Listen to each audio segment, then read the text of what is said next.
نحمده ونصلي على رسول النبي الكريم. أعوذ بالله من الشيطان الرجيم. بسم الله الرحمن الرحيم. الحمد لله رب العالمين الرحمن الرحيم مالك يوم الدين. إياك نعبد وإياك نستعين. اهدنا الصراط المستقيم صراط الذين أنعمت عليهم غير المغضوب عليهم ولا الضالين. آمين. قال الله تعالى في شأن حبيبي: إن الله وملائكته يصلون على النبي يا أيها الذين آمنوا صلوا عليه وسلموا تسليما. اللهم صل على سيدنا مولانا محمد وعلى آله صل على سيدنا مولانا محمد وبارك وسلم عليه صلاة وسلاما عليك يا سيدي يا رسول الله. صلاة والسلام عليك يا سيدي يا رسول الله. Today is the 15th of Jamadi al-Akhir or Jamadi al-Thani. And last week, I had mentioned we probably would talk about the relationship between the first and 10 verses of Surah Kahf and Dajjal. Because Rasulullah sallallahu alaihi wasallam, he said that whoever recites the first 10 verses and the 10 verses, last 10 verses, and some recitation or some narrations, simply the first 10 verses or the last 10 verses, then Allah subhanahu wa ta'ala will protect him from the fitna of Dajjal.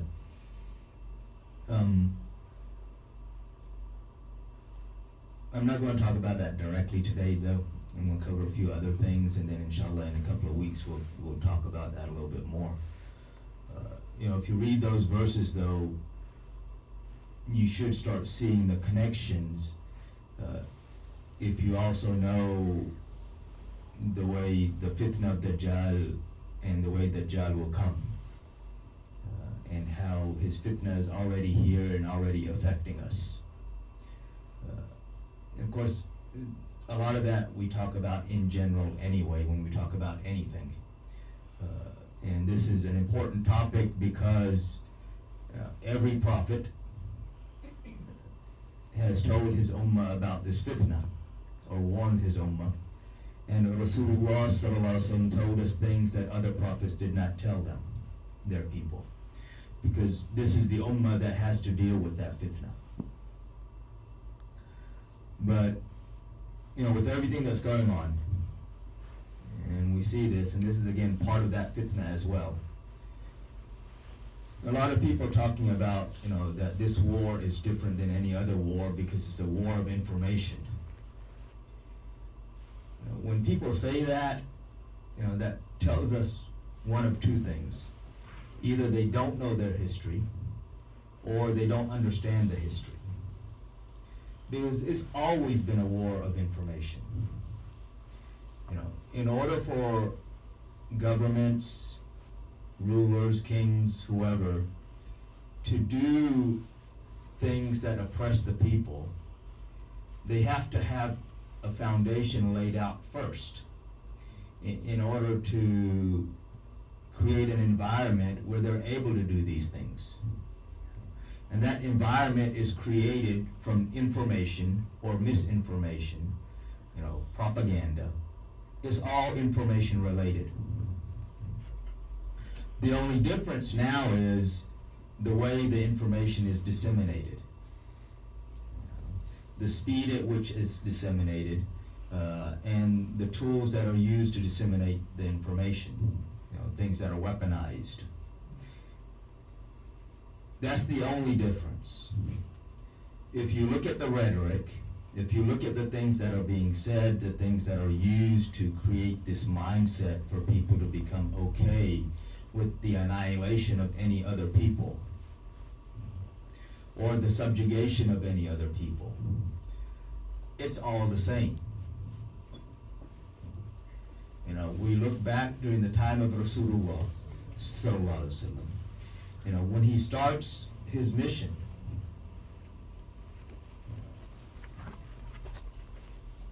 for the first 3 years, the mission was known as the secret mission. he didn't come out publicly and say things, even though people knew.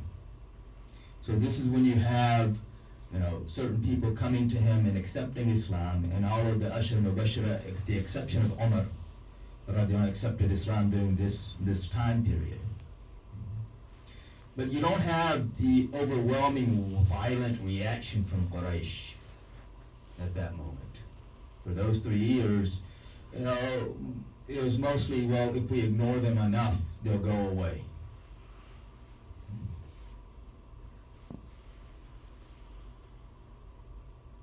But when they realized, okay, yeah, they're not going away, then you get the violent reaction. But the thing is, the violent reaction didn't come until after a foundation has been laid down.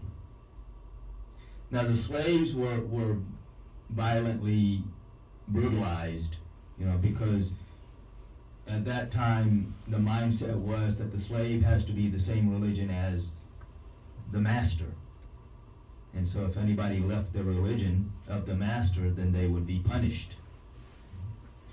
But the other people that weren't slaves, they were tolerated. But again, the groundwork was being laid with misinformation. And what did they do? As soon as he starts preaching openly, they called a meeting. And the meeting was what? Walid bin Mughira, who was the oldest of Quraysh at that time, he was even more senior than Abu Jahl. He's the one who called the meeting. He said, look, Hajj time's about to come. We all need to be of one voice, when we talk about him. When we want, otherwise people will start thinking, okay, this person's saying that person's saying something else, this other person's saying something else. Let's find out what the truth is. And they will investigate. And then they will realize that we're all lying. It says we all need to be saying the same thing, so then people don't suspect anything. So they said, okay, you tell us and we'll say whatever you say. And he said, no, I want to hear from you first. So what did they say? So one of them stands up and says, well, let's just say that he's crazy and he's lost his mind and astaghfirullah, and so he's just talking all this nonsense. And Walid said that, that's not going to work, because anyone who sees him or listens to him will realize immediately that, yeah, this isn't the talk of someone who's crazy. So the other one says, well, let's just say he's a liar. And Walid says, well, that's not going to work, because we're the ones who gave him the title of Sadiq al-Amin.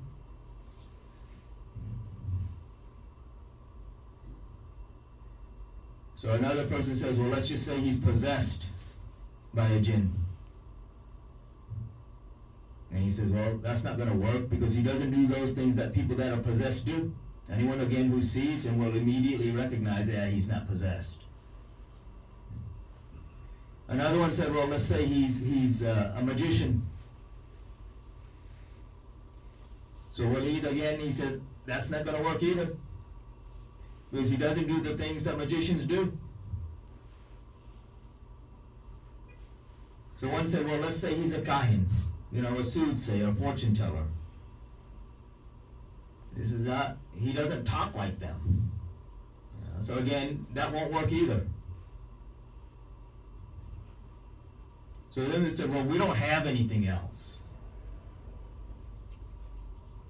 And Allah subhanahu wa ta'ala mentions this in the Quran, in Surah Muddathir. You have those people who, when they think, they got it, you look at their face and it's like they're in pain, because they're not used to thinking, or they're thinking the wrong things. Their face twist, abasa wa basara. This is what Allah subhanahu wa ta'ala describes him as. You look at their face, and this is what they is. So he thinks very hard as to what can we say, because he's negated everything that was possible, other than we have to accept him as the messenger of Allah sallallahu alaihi wasallam. And so after thinking very hard, he comes up with, well, let's just say that he's a magician, This is the best we can do. That he's a magician who creates divisions between brother and son and father and this and that. Because that's what was happening, is one person would become Muslim in the family and everybody else was upset. How can you leave us? So this is the best we can do. So again, what were they doing? Again, information. It's an information war. This is why when we look in the Quran, in Surah Fath, the victory, Allah subhanahu wa ta'ala starts off the surah with Inna fatahna laka fatham mubina. That we have given for you, sallallahu alaihi wasallam, this manifest victory. Laka, that for you, because of you, for your sake, we have given this manifest victory. There was no fighting in Hudaybiyah.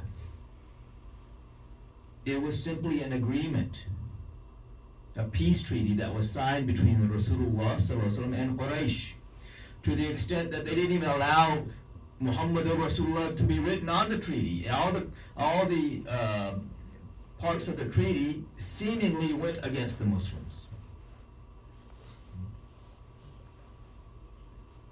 But Allah subhanahu wa ta'ala says that this is a manifest victory. They didn't allow Muhammad Rasulullah to be written. They said Muhammad ibn Abdullah. And we've talked about this many times before. Ali radiallahu anhu, when Rasulullah told him erase it, he wrote Muhammad Rasulullah. He said, and Suhail bin Amr objected. If we accepted you as Rasulullah, then we wouldn't be having this issue. Right, Muhammad ibn Abdullah.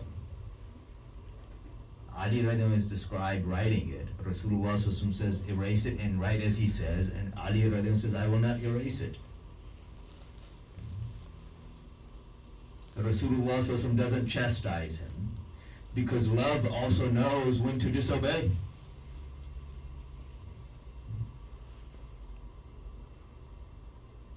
Rasulullah takes the paper and erases it himself and says, now write what he says. What people don't think about in the narration, say Muslim, this is exactly how it's narrated, that he erased it himself. People don't think, how did he erase it himself?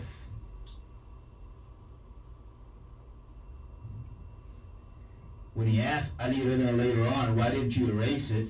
He says, I accept you as Rasulullah, how can I erase it? He was also afraid if he had erased it, then what would Allah look upon him as?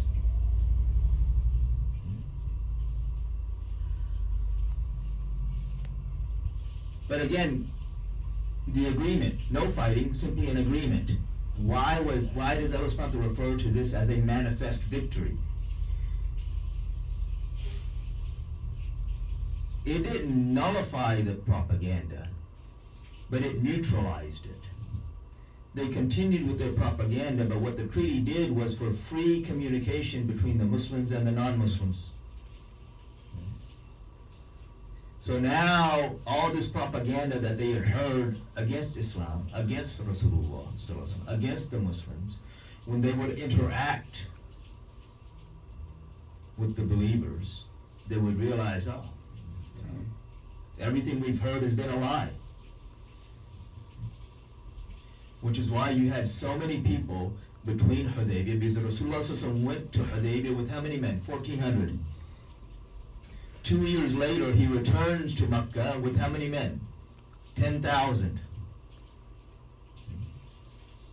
Why? Because this open communication, so that the people could see for themselves what Islam actually is, who Rasulullah truly is, who the Muslims truly are.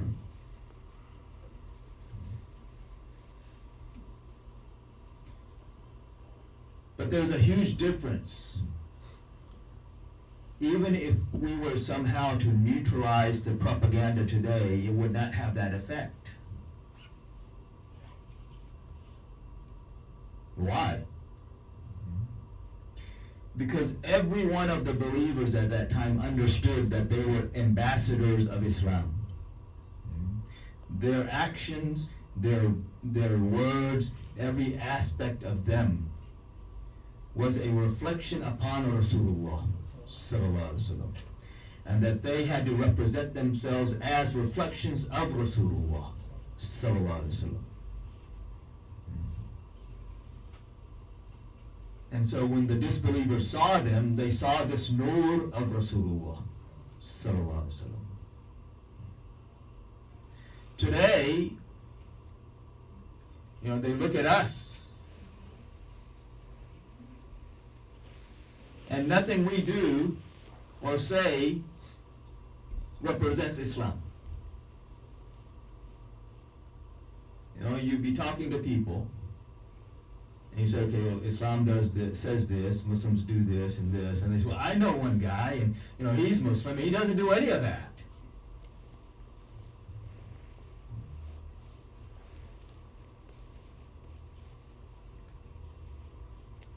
This is why the propaganda is so powerful today. Is that there are, the people, us, the Muslims, who should be neutralizing that propaganda instead of neutralizing it, are propagating it.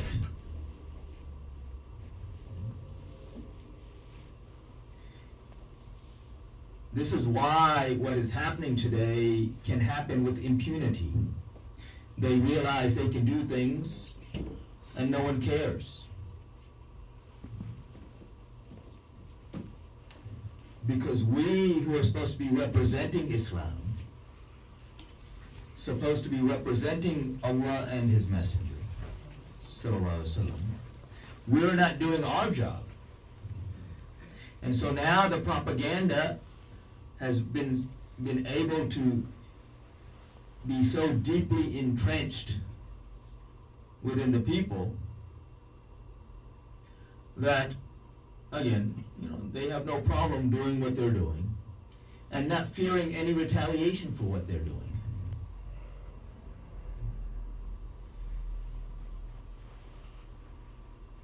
The interesting thing is, Allah subhanahu wa ta'ala tells us in the Quran that He has no shortage of soldiers.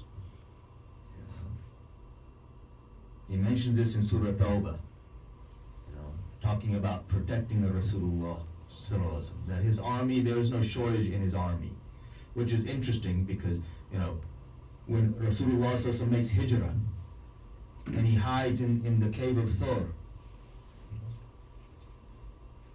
Allah subhanahu wa ta'ala used a spider and a pigeon to protect him. The weakest of houses, the spider web.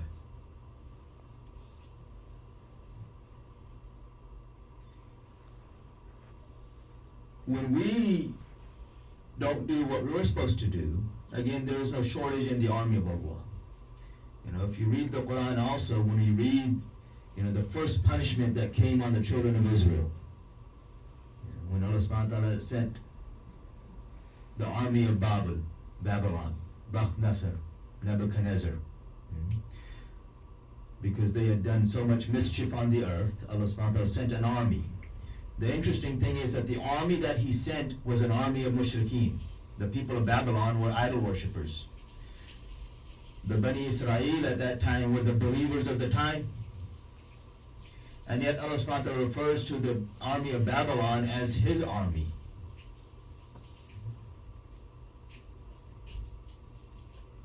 Today,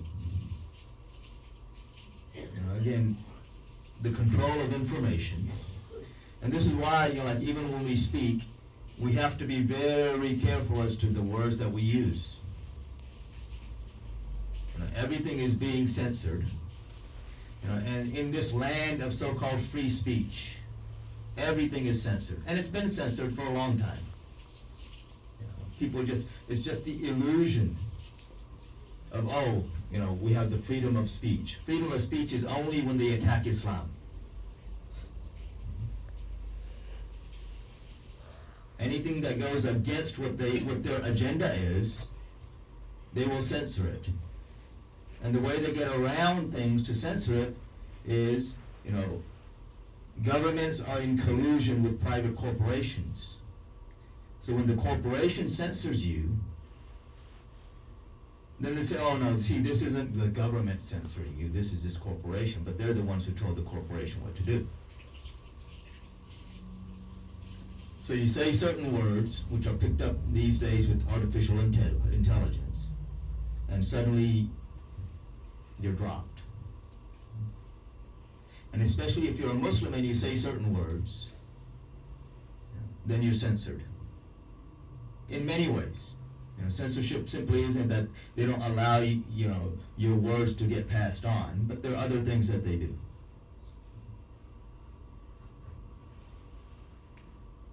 Which is why it's so interesting to see how many non-Muslims today are openly saying what we should be saying. Again, Allah subhanahu wa ta'ala's army has no shortage. Which should also scare us. Again, the issue is Allah subhanahu wa ta'ala replacing us?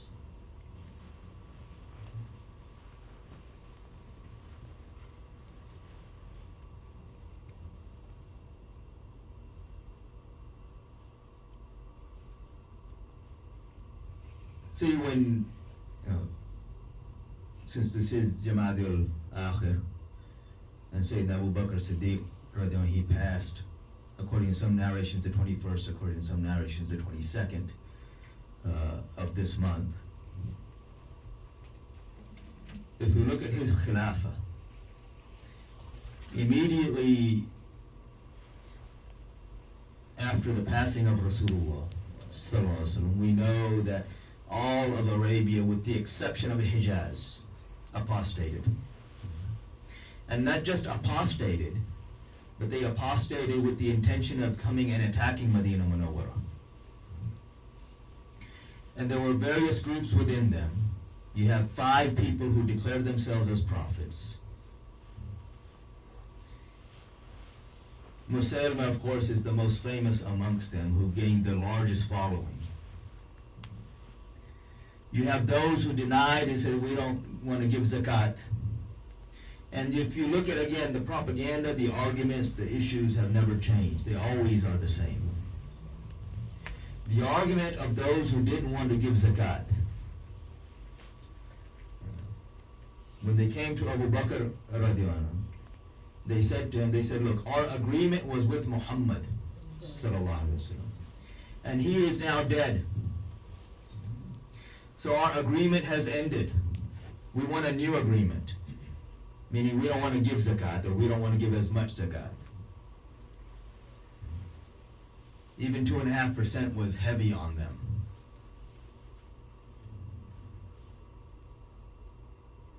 Same arguments that people that are supposed to be Muslim today make, except they're not talking about zakat. They're just talking about in general. That he's dead and gone and he can't do anything for us. Same argument. Same propaganda. And as I was saying, the reason that they can do things that they're doing today with impunity, when we look at Gaza, and again, Gaza is simply the tip of the iceberg. The other things that they're doing that they aren't showing. So many things that are being done that they aren't showing, that we are blind to. We have become blind to because our eyes are blind. The eyes of our hearts are blind.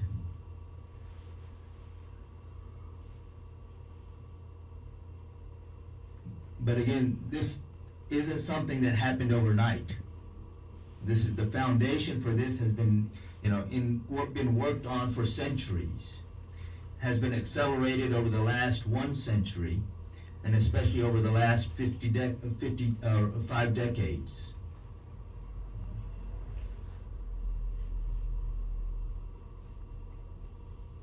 To disconnect us, to disconnect the Muslims from Allah and His Messenger, sallallahu alaihi wasallam.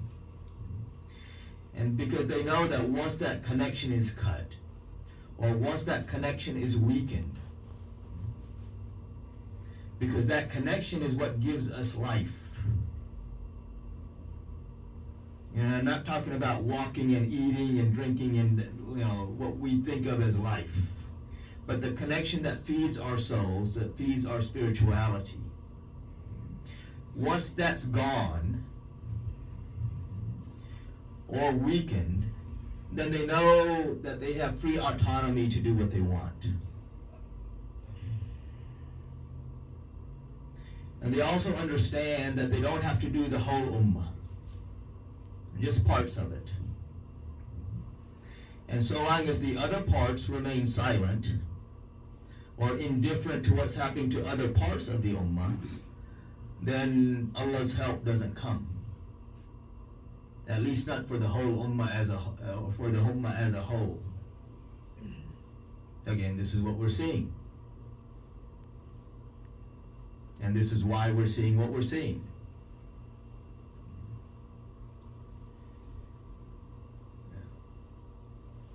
And we get so fixated on all the physical aspects of things. When the soul is dead, the body has no meaning. And this is what has happened with the ummah. And I don't really say that the soul is dead, but the soul is sleeping. It's in a coma.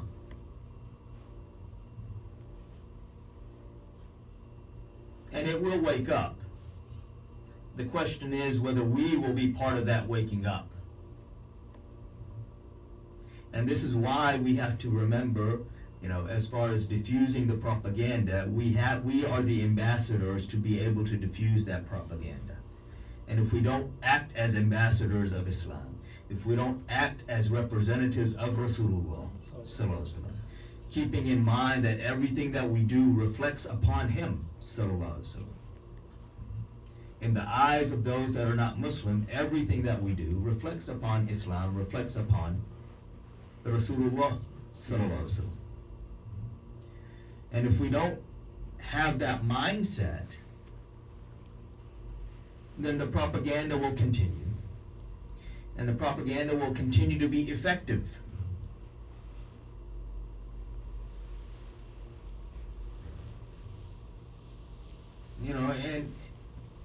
And as I said earlier, the way that the propaganda is no different. What they say, the way they say it, or rather, what they say is no different. The tools that they use to propagate their mindset, that has changed. Rasulullah SAW, when he talked about the malhama, about the major wars to come, he said that there will be weapons that you have not imagined. And we see that today.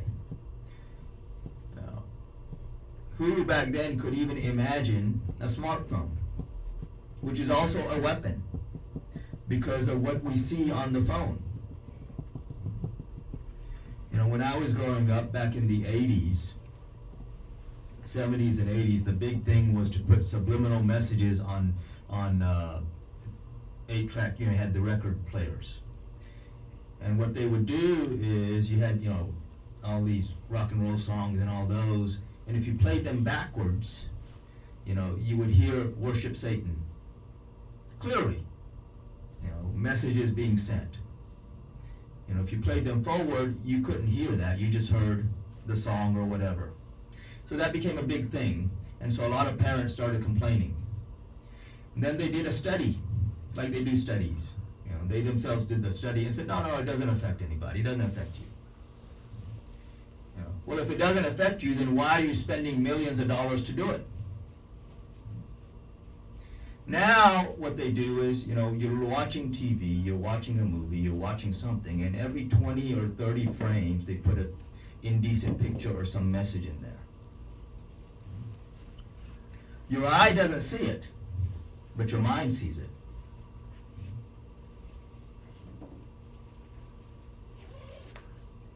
So even if you say, okay, no, I don't go into those environments, well, now they're bringing the environment into your home.